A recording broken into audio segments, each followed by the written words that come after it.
नमस्कार, आपका पसंदीदा डिबेट शो देश का सवाल लेकर हाजिर हूं। मैं हूं मनीष अवस्थी। देश का एक और बैंक बदहाली से गुजर रहा है।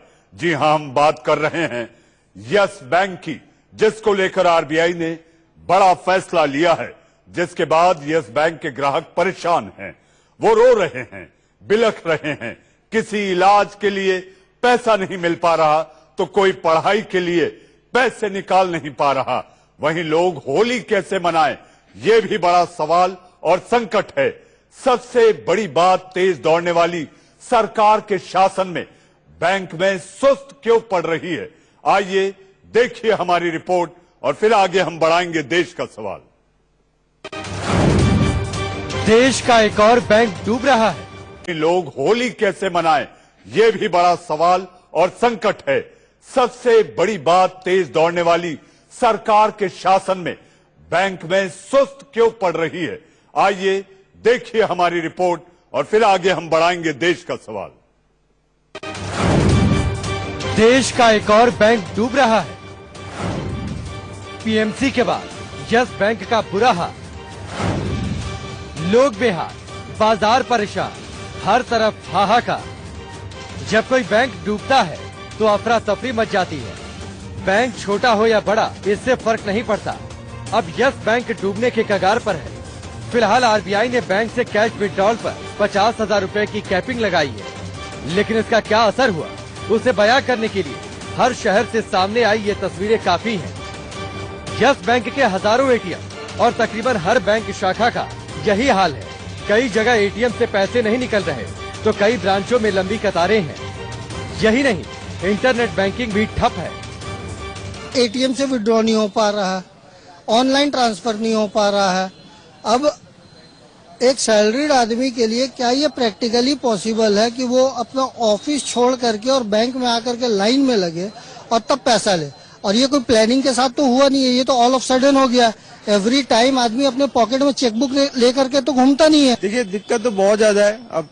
अब मेरे को किसी भी पार्टी को पेमेंट करना हो या अपने पर्सनल खर्चे हैं, क्रेडिट कार्ड्स के बिल हैं, अब वो ऑटो डेबिट होगा कि नहीं होगा तो कोई इन्फॉर्मेशन ही नहीं मिल रहा है। मैं भी जो है इसके लिए परेशान हूं और निवेदन करूंगा कि शीघ्र ही इस पर समाधान किया जाए। यस बैंक के खाता धारक हलकान हैं। उन्हें उनकी गाढ़ी कमाई सुरक्षित नजर नहीं आ रही। इस बीच वित्त मंत्री निर्मला सीतारमण ने ग्राहकों को आश्वस्त किया है कि उनका पैसा किसी सूरत में नहीं डूबेगा।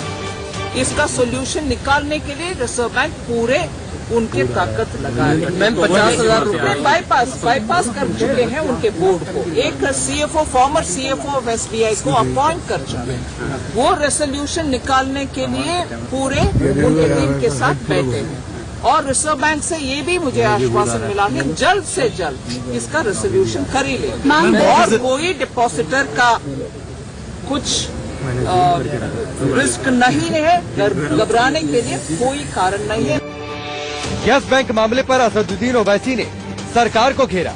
ओवैसी ने पूछा है, पहले पीएमसी और अब यस बैंक जैसा कमर्शियल बैंक कैसे फेल हो गया। इस सरकार ने कोई सबक हासिल नहीं करती। वो आईएलएफएस गया, दीवान गया और फिर आपका पीएमसी हुआ, अब ये हो गया है। आरबीआई का नॉमिनी उस पर बैठकर क्या कर रहा है। और इतने लोगों को जो उन्होंने बढ़ चढ़कर लोन दिया है वो सब कहाँ है। और ये इसका जो फाउंडर था राणा, वो तो ऑन रिकॉर्ड कहा था कि डिमोनेटाइजेशन बहुत बड़ा गिफ्ट है इस देश के लिए। आज फिर से लोग लाइन में खड़े हुए हैं। यस बैंक के ग्राहकों में फैला डर यूं ही नहीं है। कुछ सालों में कई बैंक डूबे हैं और साथ में ग्राहकों की गाढ़ी कमाई भी। ऐसे में एक नजर डालते हैं हाल फिलहाल में कौन कौन से बैंक डूब गए। सितंबर 2019 में महाराष्ट्र का सहकारी पीएमसी बैंक, जनवरी 2020 में बेंगलुरु का श्री गुरु राघवेंद्र सहकारी बैंक, मार्च 2019 में अर्बन कोऑपरेटिव बैंकों पर लगा। 2014 में मुंबई के सीकेपी बैंक पर कैपिंग लगी। यस बैंक संकट शेयर बाजार पर भी कहर बनकर टूटा है। सेंसेक्स सुबह खुलते ही 857 अंक औंधे मुंह लुढ़क गया। बात करें यस बैंक के शेयर की तो सुबह 85% टूटने के बाद शाम होते होते ये 55% तक टूटकर 16 रुपए पर बंद हुआ। Bureau report, India report. जी हां, पीएमसी बैंक ने दिवाली काली की, यस बैंक होली काली कर दिया। बैंक आखिर मुनाफा कैसे कमाते हैं मैं बताऊंगा आपको। जी हां, आप देखिए, बैंक जो मुनाफा कमाते हैं उसकी दो वजह होती हैं।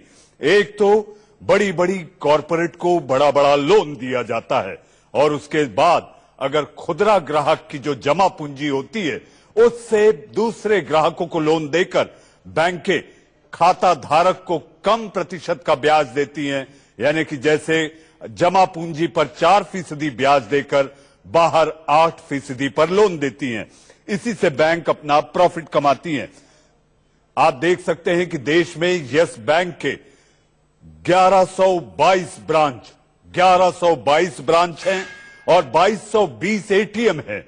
एटीएम के सामने लगातार कतारें लगी हुई हैं। लोग हैरान परेशान हैं। आरबीआई के नए नियम के मुताबिक 50,000 रुपए उसकी मेहनत की गाढ़ी कमाई एक एक रुपया तिनका तिनका जोड़कर उस ग्राहक ने अपने खाते में जमा करवाया। और आप देख सकते हैं कि आज अपने ही पैसे के लिए एटीएम के सामने वो मोहताज खड़ा दिखाई देता है। ऐसा लग रहा है मानो कि उसके पैसे पर डाका डाल दिया। आप देख सकते हैं आपके टेलीविजन स्क्रीन पर ये सीधी तस्वीरें होली के पहले उम्मीदों का होली दहन होली के पहले पीएमसी बैंक ने दिवाली काली की थी, यस बैंक ने होली काली कर दी। खाता धारकों की उम्मीदों का होली दहन। वित्त मंत्री निर्मला सीतारामन ढांढस बंधाते हुए देखी गई, ये कहते हुए कि आपका पैसा सुरक्षित है। लेकिन हम सवाल करते हैं कि 2014 से वो सपने दिखाने वाली सरकार जो ये कहती थी कि अच्छे दिन आएंगे, आखिर ये क्या हो रहा है? वो अच्छे दिन कहां हैं? दो बड़े त्योहारों के सामने बिलख बिलख कर वो लोग रो रहे हैं।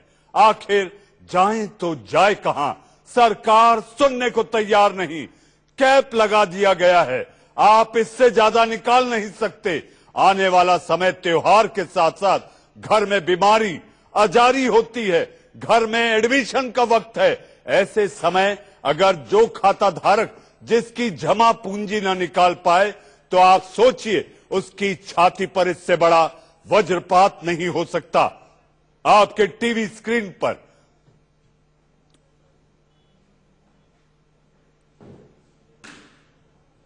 गाजियाबाद, बेंगलुरु, पटना, मुंबई, लखनऊ, भोपाल, देश में 1122 ब्रांच, देश का चौथा बड़ा bank Yes Bank no bank कैसे हो गया?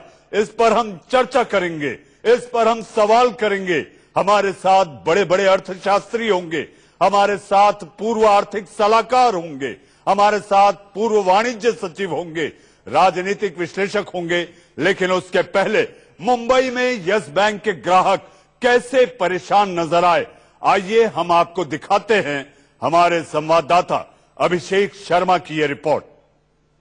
यस बैंक पर आरबीआई ने रोक लगा दी है और रोक के बाद पूरे यस बैंक के जितने भी ब्रांचेज हैं वहां पर लगातार लोगों का हुजूम उमड़ा पड़ा हुआ है। हम आपको दिखा रहे हैं मुंबई की यस बैंक का वो जो हेड ऑफिस है, यह हेड ऑफिस है लोअर परेल इंडिया बुल में हेड ऑफिस है। आप देखिए किस तरीके से यहाँ पर भारी संख्या में लोगों की लंबी लाइनें लगी हैं। यस बैंक के तमाम जो इम्प्लॉइज हैं वह यहाँ पर लगातार उन्हें समझा रहे हैं कि वो लोग सब्र रखें और शांति बनाए रखें और लगातार उन्हें टोकन बांटा जा रहा है ताकि वह टोकन द्वारा जो नंबर आ रहा है और वह जाके अंदर एक दिन में 50,000 रुपये निकाल सकते हैं। जाहिर सी बात है एटीएम चलना बंद हो चुका है और ना ही एनएफटी हो रहा है ना ही अन्य ट्रांजेक्शन हो रहा है, लेकिन बावजूद इसके यहाँ पर भारी संख्या में जितने भी ब्रांचेज हैं उन तमाम जगहों पर भारी भीड़ लगी हुई है। खासतौर से यहाँ पर पुलिस की भारी तैनाती की गई ताकि यहाँ पर कोई कानून व्यवस्था की स्थिति ना निर्माण हो, क्योंकि तमाम जो लोग आ रहे हैं कहीं कहीं गुस्से में है क्योंकि उन्हें पता है कि उनका पैसा नहीं मिल पा रहा है। लेकिन इस बीच आप देखिए तमाम जितने भी लोग हैं, सैकड़ों लोग इस वक्त जो यहाँ पे यस बैंक है यानी सब जो मेन हेड ऑफिस है, इंडिया का जो हेड ऑफिस है यस बैंक का, उस इंडिया बुल के पूरे यहाँ पर फर्स्ट फ्लोर पे ऑफिस मौजूद है और यहाँ पर तमाम लोग जो अकाउंट होल्डर्स हैं वो यहाँ पर आकर अपना पैसा निकालने के लिए लंबी लंबी लाइन लगाए हैं। टोकन बांटा जा रहा है ताकि कम से कम मुझे पैसा मिल जाए। जमल राजू के साथ Abhishek Sharma, India Mumbai. March ending में यस बैंक के ग्राहकों के लिए एक बड़ी और बुरी खबर है कि अब वो जो है प्रति महीना 50,000 रुपए से अधिक नहीं निकाल सकेंगे।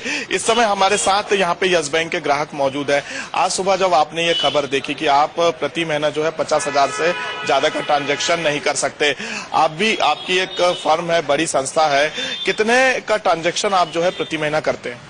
प्रति माह ऐसा होता है कि ये एक बिजनेसमैन का होटल का अकाउंट है, जहां पर डेली का ही ट्रांजैक्शन 50,000, 1 लाख, 1.5 लाख होता है। क्योंकि ये महीना एंडिंग है, मार्च क्लोजिंग है, तो इंसान फ्यूचर का अपना जो भी बनाता है इसी मार्च के अंदर बनाता है। आज उसने अपने सप्लायर्स को जो चेक जारी कर रखे हैं, वो चेक सभी इन्होंने बताया, जब बैंक में हमने जानकारी ली तो उन्होंने यहाँ तक बोल दिया कि आपने जो भी चेक जारी कर रखे हैं वो भी सब डिसऑनर हो जाएंगे। अब आप बताइए, आरबीआई से पूछा जाए कि जब चेक डिसऑनर होता है तो एक बिजनेसमैन की रेपुटेशन पे क्या फर्क पड़ता है। अब ऐसी स्थिति में क्या करेंगे? अब ऐसी स्थिति में कुछ नहीं कर सकते हैं। बिजनेसमैन अपने हाथ पे हाथ धर के बैठेगा, रिक्वेस्ट करेगा सप्लायर से कि साहब आप वो चेक वापस दे दीजिए, तो उस समय भी गलत है। और अगर वो वापस ले भी ले तो वो उनको पेमेंट कैसे करेगा?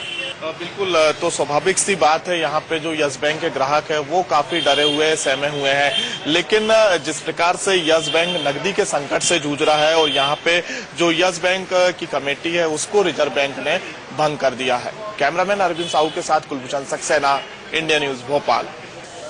आरबीआई के सख्त निर्देश के बाद इस समय यस बैंक के ऊपर कई सारे प्रतिबंध लग गए हैं। हालांकि यस बैंक की तरफ से भी अब कस्टमर्स को सिर्फ 50,000 रुपए ही एक माह में निकालने के यहां पर सुविधा मिली हुई है, जिसके बाद से ही आप देख रहे हैं कि बैंक के अंदर काफी ज्यादा हलचल जो है वो बढ़ी हुई है। आप देख सकते हैं कि किस तरह के हालात हैं, बाहर भी काफी सारे लोग खड़े हुए हैं। और जाहिर है कि जिस तरह से लगातार आरबीआई द्वारा कहा जा रहा था यस बैंकों की जो फंड है वो पूरा जमा नहीं कर पा रही है, पूरे फंड्स को इकट्ठा नहीं कर पा रही है, उसके बाद से ही हलचल काफी ज्यादा तेज हुई थी। मेरे साथ कुछ लोग हैं, मैं इनसे बातचीत करता हूं कि किस तरह से देखते हैं कि इस तरह से जब किसी प्राइवेट बैंक में अचानक इस तरह के हालात होते हैं तो किस तरह से आप देखते हैं, क्योंकि मैं देख रहा हूं आप भी सुबह से यहाँ खड़े हैं। अब क्या देखते हैं, हमारा 10 से 15 लाख रुपए अकाउंट में है, हमें भी सैलरी बांटना है, होली का टाइम है, आप देख ही रहे हैं, त्योहार का टाइम है, तो ये बुरी चीज तो लगती है। मेरा मेहनत का पैसा है, कब वो गवर्नमेंट को भी अश्योर करना चाहिए कि कब वो जो है हमारा पैसा कब वापस होगा, कब नहीं होगा। हाँ बिल्कुल,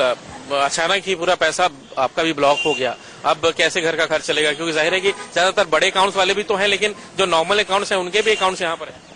हाँ बिल्कुल, अब दिक्कत तो आएगी और हर तरह की दिक्कत आएगी। बच्चों की ट्यूशन फीस है, स्कूल फीस है, और इसमें जो है सोचना चाहिए इन लोगों को भी, भाई होली का त्योहार भी है और भी बहुत कुछ ऐसी चीजें हैं भाई डेली यूज में हमें चाहिए ही होता है हर तरह से। आपने देखा मुंबई, लखनऊ, भोपाल, शहर शहर हाहाकार, वो भी अपनी जमा पूंजी पर। जी हां, आम लोग बड़ी मेहनत से कैश बैंक में जमा कराते हैं और खास लोग उस आम आदमी के कैश पर ऐश करते हैं। जी हां, इसी बात को लेकर मचा है बवाल और मैं लेकर आया हूं देश का सवाल। मेरे साथ बीजेपी का पक्ष रखने के लिए बीजेपी की प्रवक्ता अनिला सिंह जी हमारे साथ हैं और राजनीतिक विश्लेषक के रूप में मसूद हाशमी साहब हमारे साथ हैं। अनिला जी, ग्राहकों के सामने अंधेरा ही अंधेरा, समय रहते अगर सरकार चाहती तो इसे रोका जा सकता था। कहां थी सरकार होली के पहले उम्मीदों का होली दहन?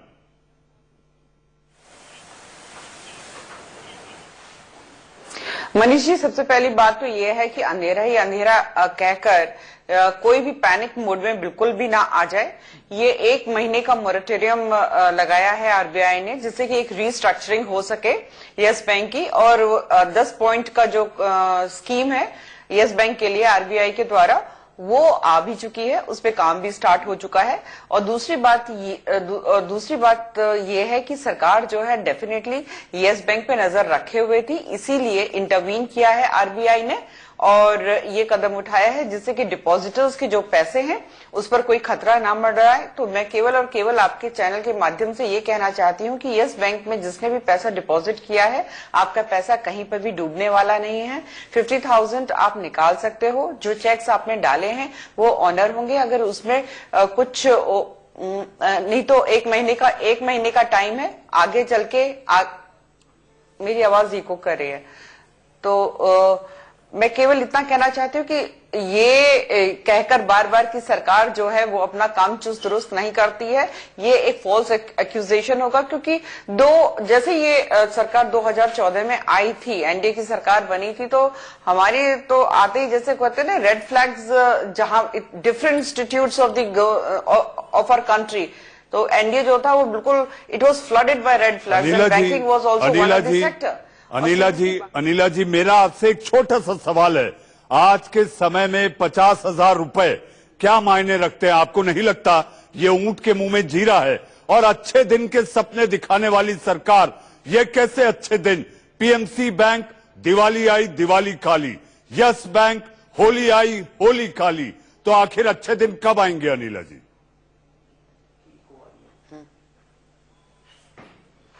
देखिए, अच्छे दिन डेफिनेटली जब ये सरकार बनी है एनडीए की 2014 से, तभी से इस भारत के अच्छे दिन इसलिए आ गए थे जो इतना करप्शन चल रहा था। और खासतौर से मैं अगर बैंकिंग सिस्टम की मैं बात करती हूँ, ये एनपीएस जो स्टैंड होते हैं वो एक तो आखिर अच्छे दिन कब आएंगे अनिला जी?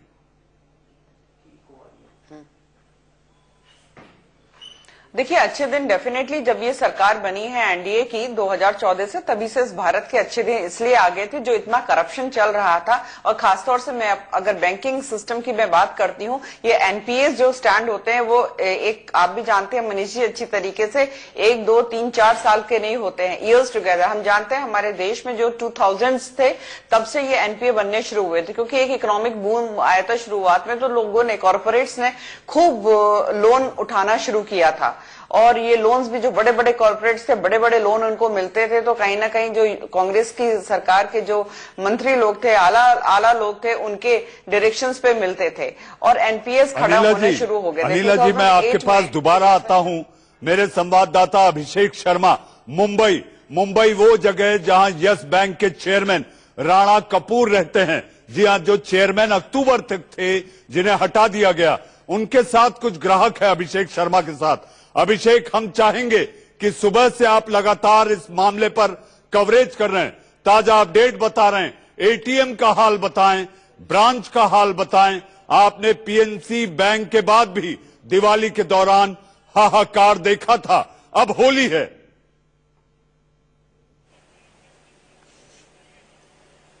बिल्कुल सही कहा आपने मनीष जी कि बिल्कुल तमाम जिस तरीके देखे जहां जहां जिस एटीएम पे हम जाके आए हैं यस बैंक के, और उस कहीं भी एटीएम पर कहीं भी तरीके से 1 रुपया भी नहीं निकला, यानी एटीएम पूरा ब्लॉक हो चुका है। जो लोगों को पैसा मिल रहा है सिर्फ वो ब्रांच जा रहा है, ब्रांच पर टोकन दिया जा रहा है, टोकन के लिए भी 1-2 घंटे नहीं बल्कि कई घंटों तक इंतजार किया जा रहा है कि आपको टोकन दिया जाएगा, उसके बाद आपको पैसा मिलेगा। पैसा आज मिलेगा इसकी गारंटी नहीं है। इसीलिए हमारे साथ पीएमसी जो यस बैंक के अकाउंट होल्डर है जय पांडे साहब मौजूद है, और साथ ही यह बाय प्रोफेशन सीए भी है, यानी चार्टर्ड अकाउंटेंट है। बड़े अच्छे समझा पाएंगे कि आखिरकार किस तरीके से आपका पैसा लगता है डूब गया है इस बैंक में। फाइनेंस मिनिस्ट्री का स्टेटमेंट आया, आरबीआई का स्टेटमेंट आया है गवर्नर साहब का, मुझे नहीं लगता डूबेगा, पर आप मेरे लिए day to day business run करना डिफिकल्ट हो जाता है। आज मुझे मेरा यस बैंक में अकाउंट है, करंट अकाउंट है, मुझे रेंटल देना पड़ता है, सैलरी देना पड़ता है, डे टू डे बिजनेस मैं कैसे हैंडल कर पाऊंगा? मेरे लिए इतना डिफिकल्ट। आप 50,000 रुपए में से तो चलेगा नहीं बिजनेस। आप सैलरीड पर्सन होते एक बार समझ में आता, पर आप बिजनेसमैन के लिए कैसे आप रिस्ट्रिक्शन डाल सकते हो? आज इतने बड़े बैंक है, मैंने इतने अकाउंट्स है, सब कुछ है, आज मेरे लिए 6 to 7 लाख रुपीज मेरा पर मंथ का एक्सपेंडिचर मैं कैसे मैनेज कर पाऊंगा? 50,000 रुपए में तो मेरे लिए तो डिफिकल्ट हो जाएगा। एटलीस्ट हिंट दिए होते या कुछ किए होते तो एक बार मैं कर सकता था, पर मेरे लिए बहुत डिफिकल्ट है। जो कह सकते हैं कि पैर की जमीन खिसक जाती है, अचानक जो फैसला आया और आप लोगों का पूरा पैसा अटक गया है, 50,000 मिल रहा है 1 महीने के लिए जो किया है, लगता है कि आप कितने परेशान है? आज बैंक में आपने गए होंगे, घंटों घंटों लंबी लाइन लगानी पड़ी, किस तरह से आपको? सर, मैं इसके लिए बैंक मैनेजर को फोन किया था, बैंक मैनेजर से यही करने के लिए कि मैं आऊं बैंक में, बोले कि सर इतने लंबी लाइन है, आप मत आइए, आप मंडे ट्यूसडे में आइए, थोड़ा सा कम होने के बाद आपका मैं करवा के देता हूँ। पर आज क्या बोले, सर 50,000 रुपए में से काम तो नहीं चलेगा। आज मैं 3 घंटा लाइन लगा के मुझे सिर्फ 50,000 रुपए मिलेगा, 50,000 रुपए में कितना मैनेज करूँ बिजनेस मेरा? आज मेरे लिए आज मेरा 1 लाख रुपए तो रेंटल है। अभिषेक, आज क्या आपके अकाउंट पूरे के पूरे इस बैंक में थे कि और किसी बैंक में? क्योंकि कैसे आप कैसे? अभिषेक, क्या होता है कि जो अकाउंट्स मैनेजर है, सब कुछ है। अभिषेक, हमने देखा था पीएमसी बैंक घोटाले के बाद किस तरह से लोगों को दिल के दौरे पड़े, उसके बाद कई मौतें हुई। ये जाहिर सी बात है आज हम अलग अलग शहरों में जब हमारे संवाददाता इंडिया न्यूज के अलग अलग कवरेज कर रहे थे ब्रांच और एटीएम में जाकर, तो ये भी नजारा देखने मिला जब बूढ़े लोग, जी हां, उनकी जमा पूंजी जिंदगी भर की बिलक बिलक कर रो रहे थे। हालांकि इस पर सरकार के पास अपनी बातें हैं, अपने दावे हैं, संजीवनी बूटी दिखाने की शब्दों की लाइन और झड़ी लगा देगी सरकार, लेकिन ऐसा हो क्यों रहा था? हमारे साथ मसूद हाशमी साहब, जी आप राजनीतिक विश्लेषक हैं और बेबाकी से अपनी बात रखते हैं। मसूद साहब, आपको याद होगा कांग्रेस के दौरान एक लेमन जैसी स्थिति की भी बात की जाती थी, एक ग्लोबल बैंक हुआ करती थी, उसके भी यही हाल हुए। आप ये कहकर पल्ला नहीं झाड़ सकते जब आप सरकार में हैं, सरकार आपकी है, ये प्राइवेट बैंक थी इसलिए ऐसा हो गया, तो फिर सरकार किस बात की? देखिए मनीष जी, सबसे पहले तो मैं आज आपके चैनल के माध्यम से आपको और आपकी पूरी टीम को मुबारकबाद देता हूं कि जहां सारे चैनल नफरत की बात कर रहा है, हिंदू मुस्लिम की बात कर रहा है, दंगे की बात कर रहा है, पाकिस्तान की बात कर रहा है, आपने हिंदुस्तान का वो कोर इशू उठाया जिसकी इस वक्त सबसे ज्यादा जरूरत है, यानी कि ये जो इकोनॉमिकल ऑफेंसिस बार बार हो रहे हैं और ये जो दिवालियापन दिखाया जा रहा है, आपने हिम्मत करके इसके ऊपर आज का प्रोग्राम रखा। इसके लिए मैं आपको बधाई देता हूं, मुबारकबाद देता हूं। अब जहां तक बात है सरकार की, या अभी अनिला सिंह जी कह रही थी, हमने एक मुहावरा सुना है चिकने गढ़े का, तो ये लोग तो वो चिकने गढ़े बने हुए हैं कि बेगैरती के साथ तमाम तर वो दुष्कर्म किए जा रहे हैं, तमाम तर जुल्म किए जा रहे हैं, लोगों को कंगाल किए जा रहे हैं, मार्केटों का बुरा हाल है, लोग हाथ पे हाथ धरे बैठे हैं, कहीं दंगा फिसाद है, कहीं कोई वायरस की वजह से, कहीं किसी वजह से, कहीं किसी वजह से। जब से डीमोनेटाइजेशन का ये लेकर आए हैं तंत्र, जब से लेके उसके बाद से आज तक मार्केटों में सन्नाटा पड़ा है, लोग खाने के लिए तरस रहे हैं और ये कह रही हैं अच्छे दिन आ गए। शर्म आनी चाहिए आपको ये बात कहते हुए, शर्म आनी चाहिए, अच्छे दिन आ गए। और अभी आपके संवाददाता बात कर रहे थे मुंबई में। मसूद साहब, मैं आपसे आग्रह करूंगा, एक महिला हमारे पैनल पे बैठी है, शब्दों की मर्यादा रहे, आप बुद्धिजीवी व्यक्ति हैं, वो हमारे साथ बैठी हैं, किसी भी तरह की व्यक्तिगत टिप्पणी से हमें बचना चाहिए।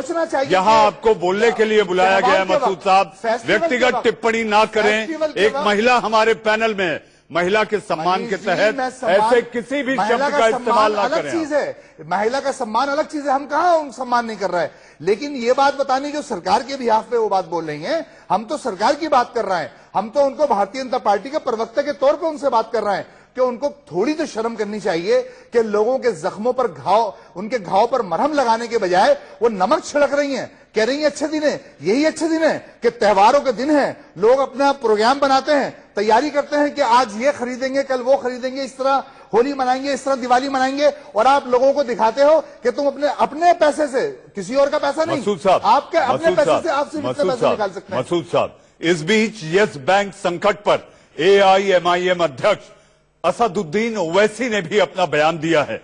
आखिर असदुद्दीन ओवैसी वो नफरत और जहरीली जुबान से निकलकर कम से कम उन ग्राहकों के लिए क्या कह रहे हैं, आइए हम आपको वो भी सुनवाते हैं। लोकसभा सांसद ओवैसी साहब हैं। ओवैसी साहब, जिस तरह से यस बैंक के हालत हैं, आपने ट्वीट भी किया है, उसको लेकर क्या कहेंगे?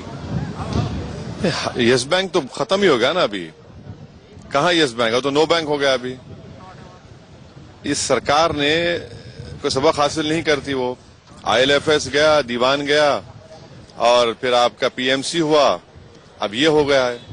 RBI का नॉमिनी उस पर बैठकर क्या कर रहा है, और इतने लोगों को जो उन्होंने बढ़ चढ़कर लोन दिया है वो सब कहाँ है। और ये इसका जो फाउंडर था राणा, वो तो ऑन रिकॉर्ड कहा था कि डिमोनेटाइजेशन बहुत बड़ा गिफ्ट है इस देश के लिए। आज फिर से लोग लाइन में खड़े हुए हैं, तो सरकार तो कोई सबक हासिल नहीं करती। और अफसोस की बात यह है कि आज राजधानी दिल्ली में एक बहुत बड़ा समिट हो रहा है, ग्लोबल समिट, उसका स्पॉन्सर यस बैंक कर रहा है, खुद प्रधानमंत्री जाकर उसमें कहने वाले हैं। अब बताइए ये हिपोक्रेसी नहीं है तो क्या है फिर? क्या आपको लगता है कि वित्तीय स्थिति से निपटने में सरकार असफल रही? बिल्कुल बिल्कुल, इसमें कोई दो राय नहीं है। अब लोग ये डर रहे हैं कि अब बैंक्स में जो हिंदुस्तान की जनता का पैसा है, वो डर रहे हैं कि ये पैसा भी रहेगा या खत्म हो जाएगा। आप अंदाजा लगाइए कि 50,000 कह रहे हैं, 50,000 भी नहीं निकाल पा रहे हैं लोग, 500 रुपए तक नहीं निकाल पा रहे हैं। अब जो परेशान है उनका क्या हाल हो रहा होगा, बहुत बुरे हालात हैं। बीजेपी का कहना है कि यूपीए के समय जो फोन बैंकिंग हुआ है उसका असर है। अरे भाई, कब तक आप 5.5 साल से तो आप सत्ता में हैं, कभी तो अपनी गिरबान में झांक कर देख लीजिए कि आपकी भी तो गलती है इसमें। धन्यवाद। आम खाता धारक की कमाई पर यस बैंक का डाका, इसी पर है हमारा देश का सवाल। अब वक्त है एक छोटे से ब्रेक का। ब्रेक के बाद लगातार देश का सवाल जारी है और यस बैंक को लेकर परेशान ग्राहकों के लिए हम वो तमाम बातें और उनके सवाल उठाएंगे जो कि उनकी गाढ़ी कमाई, मेहनत की कमाई से जुड़े हैं। इस बीच हमारे साथ अर्थशास्त्री शरद कोहली भी होंगे एक छोटे से ब्रेक के बाद।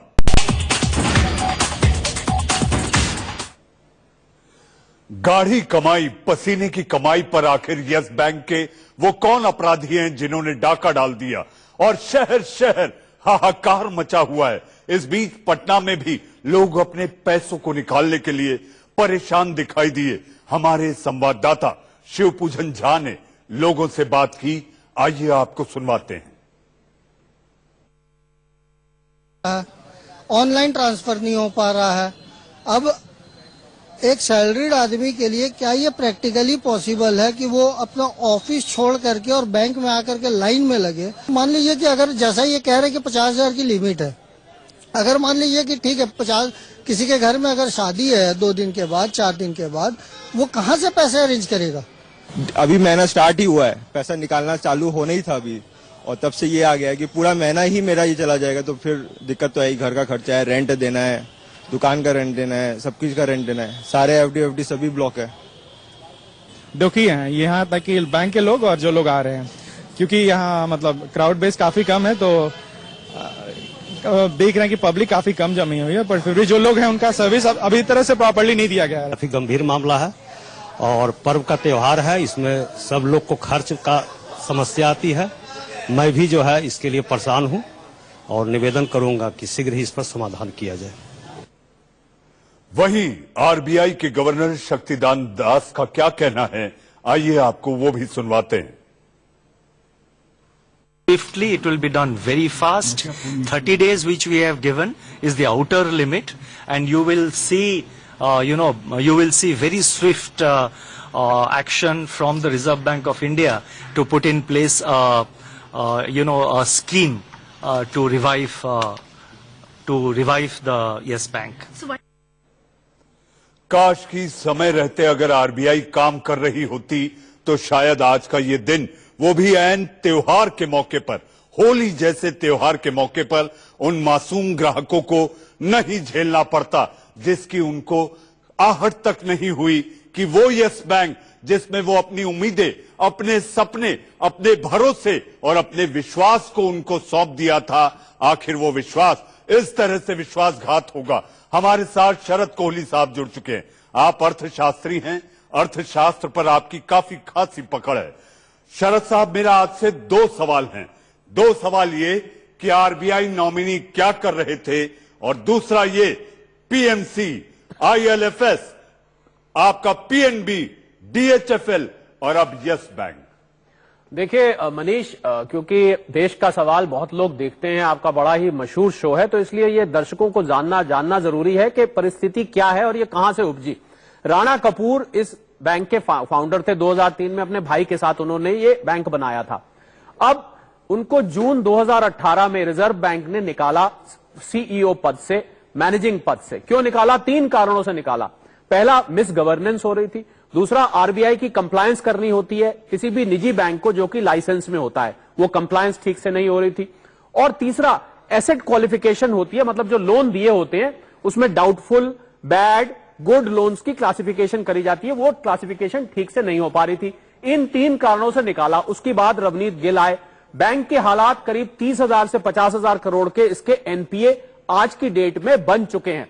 अब प्रश्न ये उठता है कि जब आरबीआई के पास एक सेक्शन 45 होता है बैंकिंग रेगुलेशन एक्ट 1949 के अंतर्गत, उसके अंतर्गत अगर आरबीआई ने लाइसेंस दिया हुआ है किसी निजी बैंक को और ऐसा पाया जाता है कि उस निजी बैंक की हालत लोगों के हित में नहीं है, डिपॉजिटर्स का पैसा नुकसान हो सकता है, तो ऐसे में सेक्शन 45 को इन्वोक किया जाता है।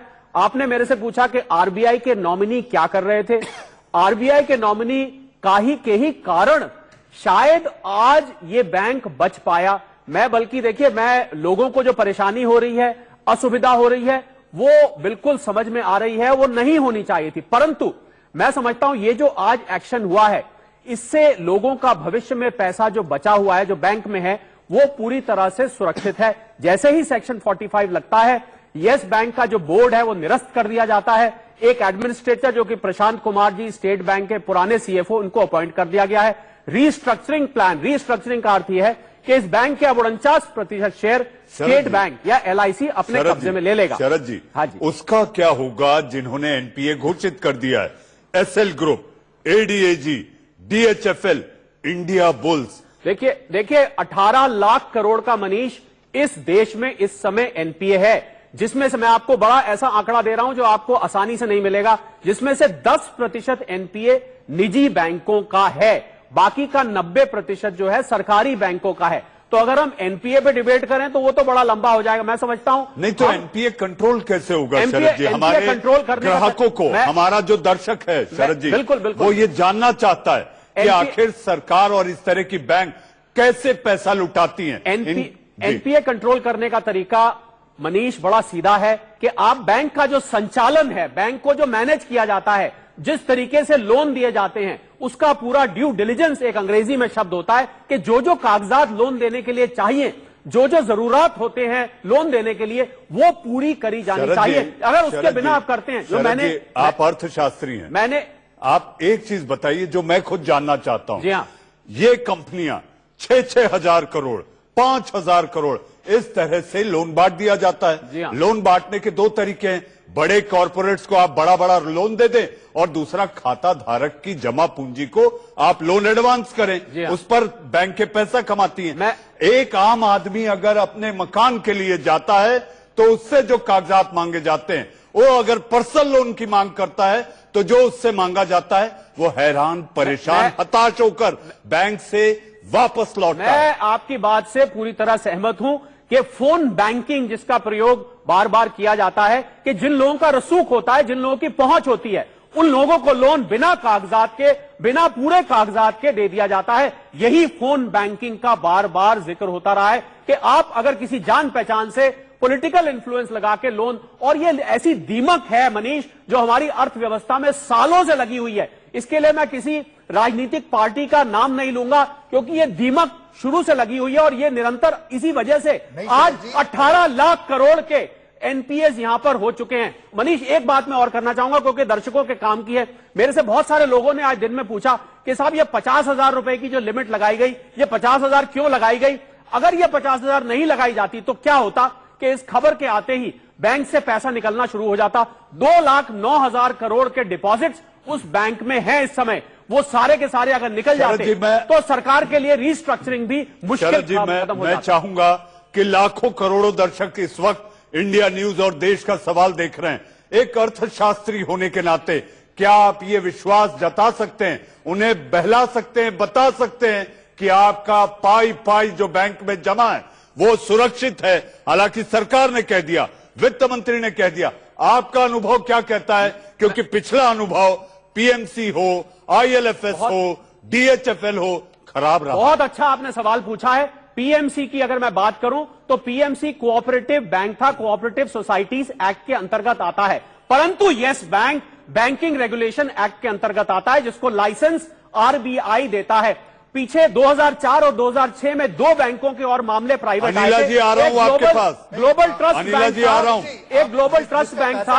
मेरे को मुझे बात पूरी करने दीजिए। मैं 2004 में ग्लोबल ट्रस्ट बैंक था जिसको ओरिएंटल बैंक ऑफ कॉमर्स ने टेक ओवर किया। 2006 में यूनाइटेड वेस्टर्न बैंक था जिसको आईडीबीआई ने। आज तक मनीष कोई भी बैंकिंग रेगुलेशन एक्ट के अंदर बैंक जिसको लाइसेंस मिला है आज तक नहीं डूबा है। ये जो टेक ओवर और विलय की आप बात कर रहे हैं, मुझे याद आता है उस समय एक अर्थशास्त्री और एक क्रांतिकारी नीतियों को लाने वाला प्रधानमंत्री था, तो वो डॉक्टर मनमोहन सिंह के कार्यकाल में जो चीजें मैं उस पर देखिए, reserve bank of India banking प्रणाली को कंट्रोल करता है और रिजर्व बैंक ऑफ इंडिया का गवर्नर इसके लिए, अभी आपने शक्तिकांत दास जी का वक्तव्य सुना है कि इसकी रीस्ट्रक्चरिंग करी जा रही है। और अगर आपने मेरे से पूछा था कि अर्थशास्त्री होने के नाते मैं क्या सोचता हूं, मेरे हिसाब से, क्योंकि मैं बैंकिंग प्रणाली को जानता हूं, मैं बैंकिंग रेगुलेशन एक्ट को जानता हूं, मैं मर्जर की प्रक्रिया भी जानता हूं, किसी भी निवेशक का पैसा एक पाई भी नुकसान नहीं होगा। आज देश के सवाल से हम लोगों को यह आश्वासन दे देते हैं कि बिल्कुल भी असुविधा जरूर होगी, कुछ दिन की असुविधा जरूर है, महीने की शुरुआत है, सैलरी आनी है। अच्छा, अभी आपके एक दर्शक बोल रहे थे कि साहब मेरे को तो शादी है घर में, शादी के लिए, एजुकेशन के लिए और मेडिकल इमरजेंसी के लिए देख 5 रहे लाख की लिमिट दर्शक ध्यान से देखें। इंडिया न्यूज देख रहे दर्शक ये कार्यक्रम ध्यान से देखें। यहाँ पर विश्लेषक हैं, विशेषज्ञ हैं, जो आपको ये ढांढस ही नहीं बंधा रहे, एक झूठी उम्मीद नहीं दे रहे, लेकिन अपने स्टडी के आधार पर उनका ये मानना है कि कहीं ना कहीं आपका पैसा सुरक्षित है। हमारे साथ एक नए मेहमान योगेंद्र कपूर साहब जुड़ चुके हैं। मसूद साहब, मुझे मजबूरी एक छोटा सा ब्रेक लेना है। अनिला जी, मैं आपके पास भी आऊंगा कि आखिर इस तरह के आर्थिक अपराध को सरकार कैसे रोकेगी। एक छोटे से ब्रेक के बाद देश का सवाल जारी है।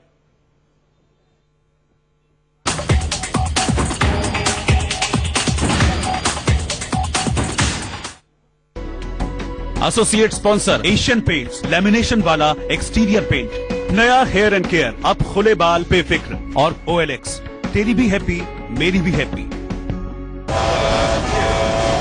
आखिरी पैराशूट। भैया आप बड़े हो, नहीं छोटे। मैंने तो लाइफ में सब कुछ देख लिया है, प्यार, मोहब्बत, दोस्ती, दुश्मनी, KYC, OTP, GST, यू से ट्यूब, टिक से टॉक, टीवी के सारे सीरियल, 20 बार। सब कुछ कहाँ देखा है? ये नहीं देखा, ये हॉटस्टार, इस पे है सबसे ज्यादा एंटरटेनमेंट बिल्कुल फ्री, मतलब फ्री का फ्री, सबसे ज्यादा भी। शादी हो रही है भाई की, तो सिंगल बेड कर दिया OLX। ले लिया सिंगल बेड OLX से। शादीशुदा हो ना, कभी कभी बाहर भी सोना पड़ता है। OLX पे तेरी भी हैप्पी मेरी भी happy. OLX, download the app. Peri peri cheese, chipotle cheese, tandoori cheese, el classico cheese, Oven Story pizza, 4 awesome flavours में। अवन स्टोरी, वो तो नेक्स्ट लेवल चीज है। हर घर सोच मिशन पे आज हम आए हैं मुंबई की मिसेस बत्रा के घर। नमस्ते। बस एक सवाल, आप अपना टॉयलेट कैसे साफ करती हैं? डिटर्जेंट से। मैडम, टॉयलेट के दाग कपड़ों के दागों से अलग होते हैं, डिटर्जेंट नहीं। आपको चाहिए हार्पिक 10 on 10। इसका गाढ़ा फॉर्मूला मिटाए 10 तरह के दाग और दे आपको परफेक्टली क्लीन टॉयलेट। अब अगला घर आपका। बढ़िया है, प्राकृतिक हल्दी, मिर्ची, धनिया। नहीं, मिर्ची, धनिया, हल्दी, MDH। Please repeat after me. The sunflower is yellow. Sunflower is yellow. The rose is red. Not very friend. Phone pay. Now let's see some examples. I have 3 books. Oh, Guru.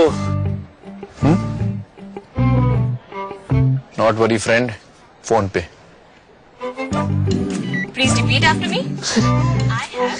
Thank you. A friend in need. It's friend indeed. Pankaj जैसे करोड़ों लोग phone पे इतना कुछ कर रहे हैं, आगे बढ़ रहे हैं, करते जा, बढ़ते जा, फोन पे।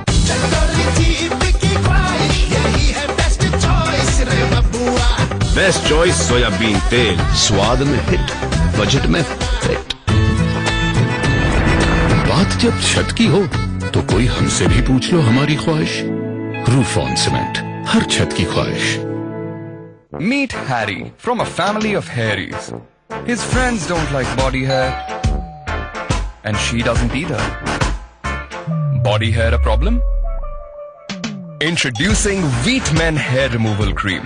Just apply, wait, and wipe for a long-lasting clean look. New Wheat Men. Find your sexy. MDH का किचन किंग किचन में हो तो हम सब कुछ बना सकते हैं। MDH किचन किंग मसाला, like magic. बढ़िया। MDH।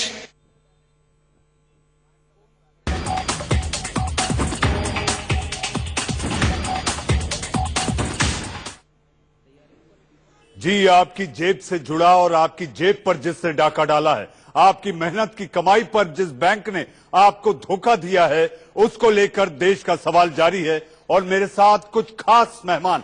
जी हां, जगदीश शेट्टीगर साहब, आप अटल बिहारी सरकार में पूर्व आर्थिक सलाहकार रहे हैं। मेरे साथ योगेंद्र कपूर साहब, आप बैंकर हैं और मेरे साथ अजय दुआ साहब, आप पूर्व वाणिज्य सचिव रहे हैं, आप भी जुड़ चुके हैं। जगदीश शेट्टीगर से देश का सवाल जारी है और मेरे साथ कुछ खास मेहमान।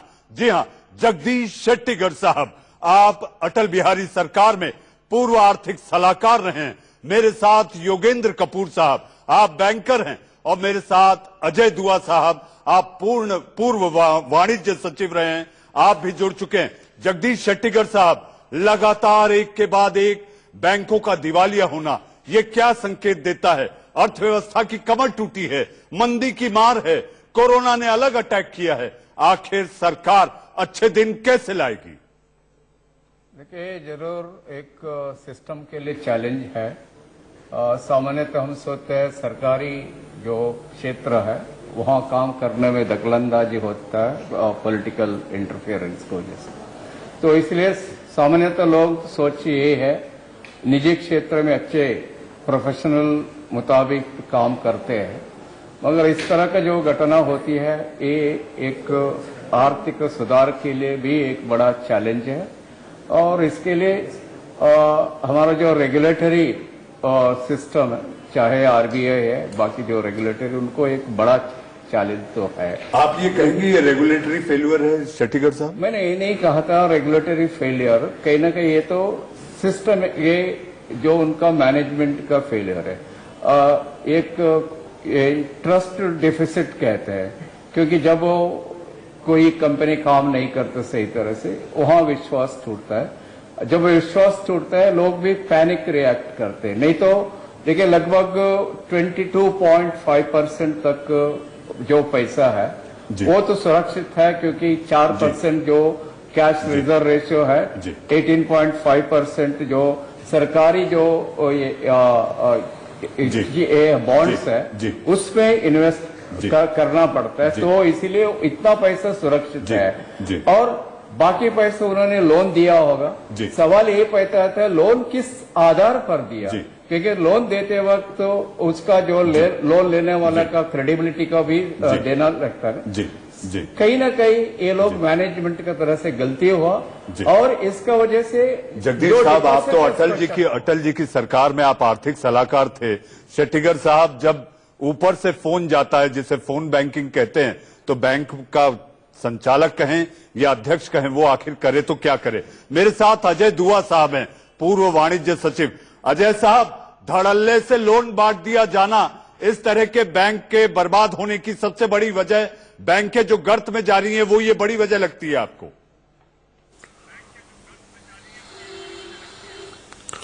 जी, बैंक ने जो कर्जा दिए हैं, जो कर्ज दिए हैं कई सालों से, वो मुझे लगता है कि शायद वो उचित नहीं थे। कारण बैंक को थोड़ा लोभ ये आया होगा कि इनसे ब्याज ज्यादा मिल रहा है, चाहे ये रिस्की वेंचर हैं, इसके अंदर इनका एक्सपोजर दूसरे बैंक्स को बहुत हो गया है, इस सेक्टर्स का, इंफ्रास्ट्रक्चर का ये, पावर का ये, तब भी बैंक, यस बैंक इनको कर्जा देता रहा है। और उनकी अपनी प्रॉफिट एंड लॉस स्टेटमेंट अच्छी लगती थी क्योंकि ब्याज ज्यादा आ रहा था, पर बैलेंस शीट जिसमें एसेट लायबिलिटी दिखाई जाती है कि कितने आपके एसेट्स हैं, कितने आपके लायबिलिटीज हैं, वो किसी ने, इतने ऑडिटर्स ने नहीं देखा।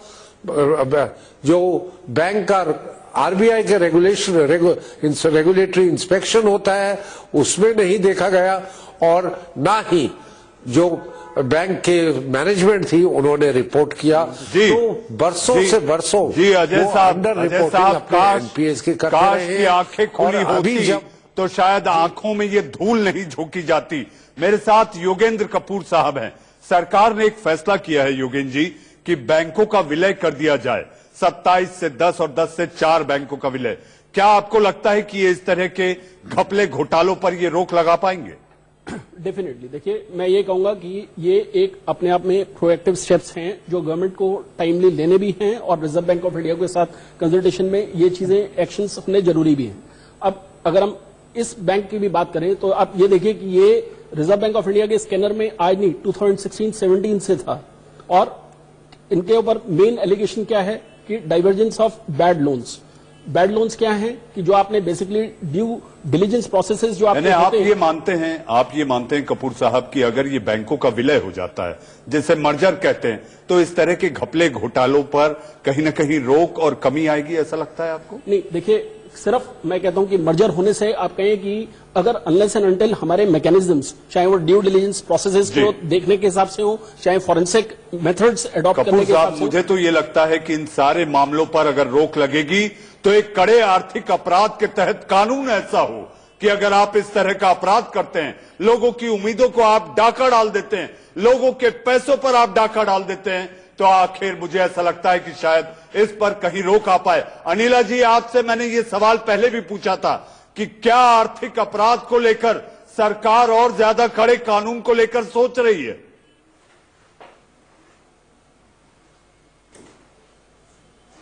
देखिए मनीष जी, जैसे कि अभी कपूर साहब ने भी बताया कि 2017 से ये यस बैंक के ऊपर नजर थी, इनका नॉमिनी भी आरबीआई में था, सब कुछ नजर में था, इसीलिए उसका नतीजा ये है कि जो डिपॉजिटर्स हैं उनका पैसा जो है बिल्कुल भी खतरे में नहीं है।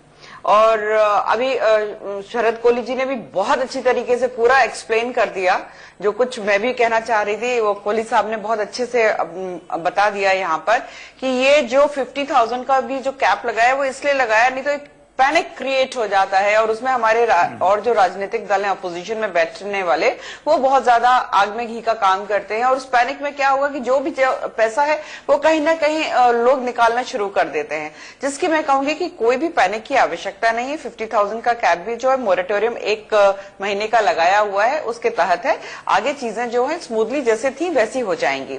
हाँ, अगर मैं ये बात करती हूँ, चाहे वो यस बैंक की बात करती हूँ या दूसरे बैंक से, अनिला जी, आपने कपूर साहब, कोहली साहब की बात ध्यान से सुनी। यहाँ पर शेट्टीगर साहब और अजय दुआ साहब ने भी कुछ ऐसी टिप्पणियां की थी।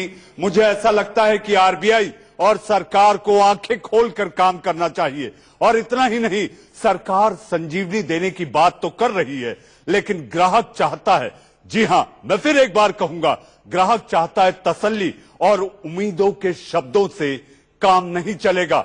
देश का सवाल में आप लोग जुड़े, बहुत बहुत धन्यवाद। दिन भर की खबरों के पिटारे को लेकर आएंगे मेरे सहयोगी रोहित पुनेठा। आंख कान खोल।